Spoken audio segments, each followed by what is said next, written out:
In fact, the last time in American history the national debt was completely paid off was in 1835 after President Andrew Jackson shut down the central bank that preceded the Federal Reserve.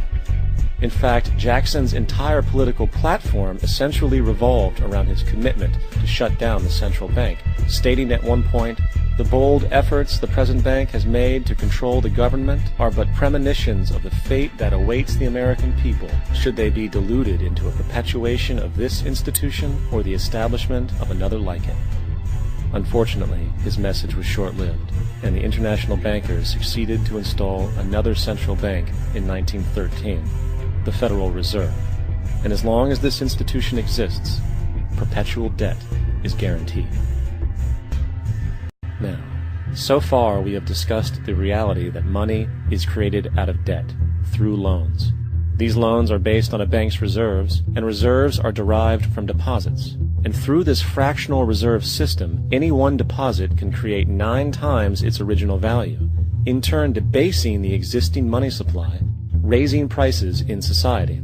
And since all this money is created out of debt and circulated randomly through commerce, people become detached from their original debt, and a disequilibrium exists, where people are forced to compete for labor in order to pool enough money out of the money supply to cover their costs of living.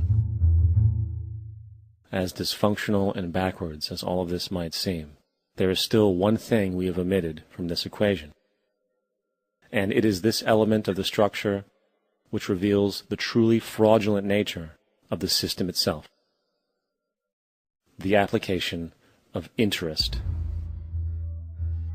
When the government borrows money from the Fed, or when a person borrows money from a bank, it almost always has to be paid back with accrued interest. In other words, almost every single dollar that exists must be eventually returned to a bank with interest paid as well. But if all money is borrowed from the central bank and is expanded by commercial banks through loans, only what would be referred to as the principal is being created in the money supply. So then, where is the money to cover all of the equation? Nowhere. It doesn't exist. The ramifications of this are staggering, for the amount of money owed back to the banks will always exceed the amount of money that is available in circulation. This is why inflation is a constant in the economy, for new money is always needed to help cover the perpetual deficit built into the system, caused by the need to pay the interest. What this also means is that mathematically, defaults and bankruptcy are literally built into the system, and there will always be poor pockets of society that get the short end of the stick. An analogy would be a game of musical chairs, for once the music stops, somebody is left out to dry. And that's the point. It invariably transfers true wealth from the individual to the banks. For if you are unable to pay for your mortgage, they will take your property. This is particularly enraging when you realize that not only is such a default inevitable due to the fractional reserve practice, but also because of the fact that the money that the bank loaned to you didn't even legally exist in the first place. In 1969, there was a Minnesota court case involving a man named Jerome Daly, who was challenging the foreclosure of his home by the bank which provided the loan to purchase it. His argument was that the mortgage contract required both parties, being he and the bank, each put up a legitimate form of property for the exchange. In legal language, this is called consideration. Mr. Daly explained that the money was, in fact, not the property of the bank, for it was created out of nothing as soon as the loan agreement was signed. Remember what modern money mechanics stated about loans? What they do when they make loans is to accept promissory notes in exchange for credits. Reserves are unchanged by the loan transactions, but deposit credits constitute new additions to the total deposits of the banking system. In other words, the money doesn't come out of their existing assets. The bank is simply inventing it, putting up nothing of its own, except for a theoretical liability on paper.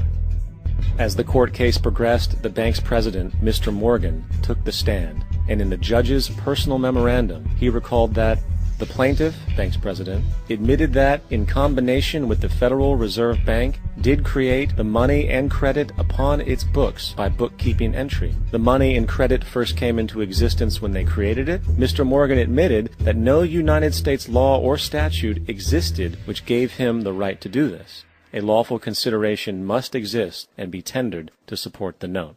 The jury found that there was no lawful consideration, and I agree.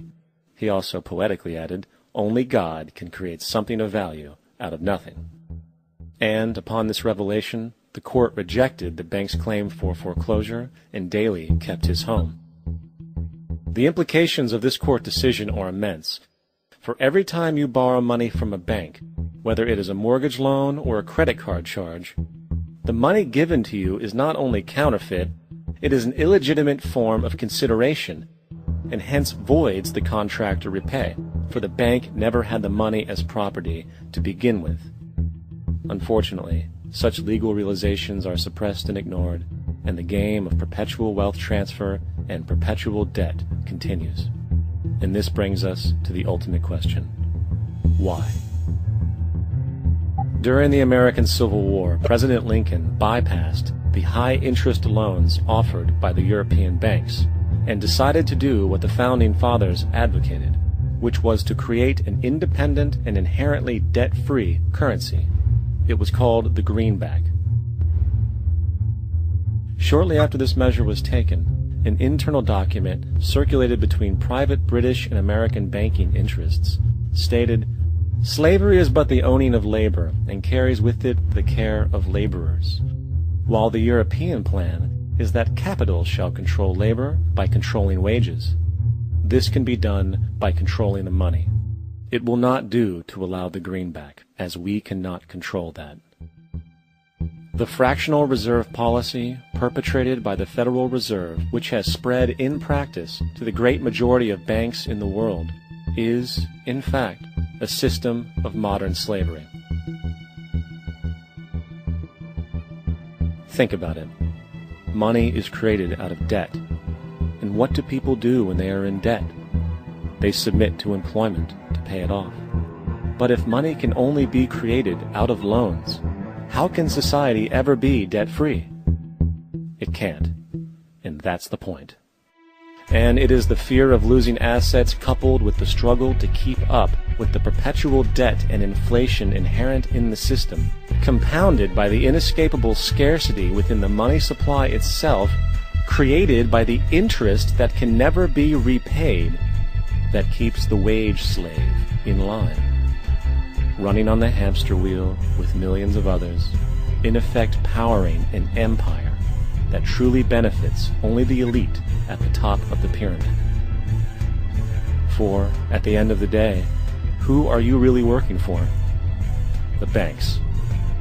Money is created in a bank and invariably ends up in a bank. They are the true masters, along with the corporations and governments they support.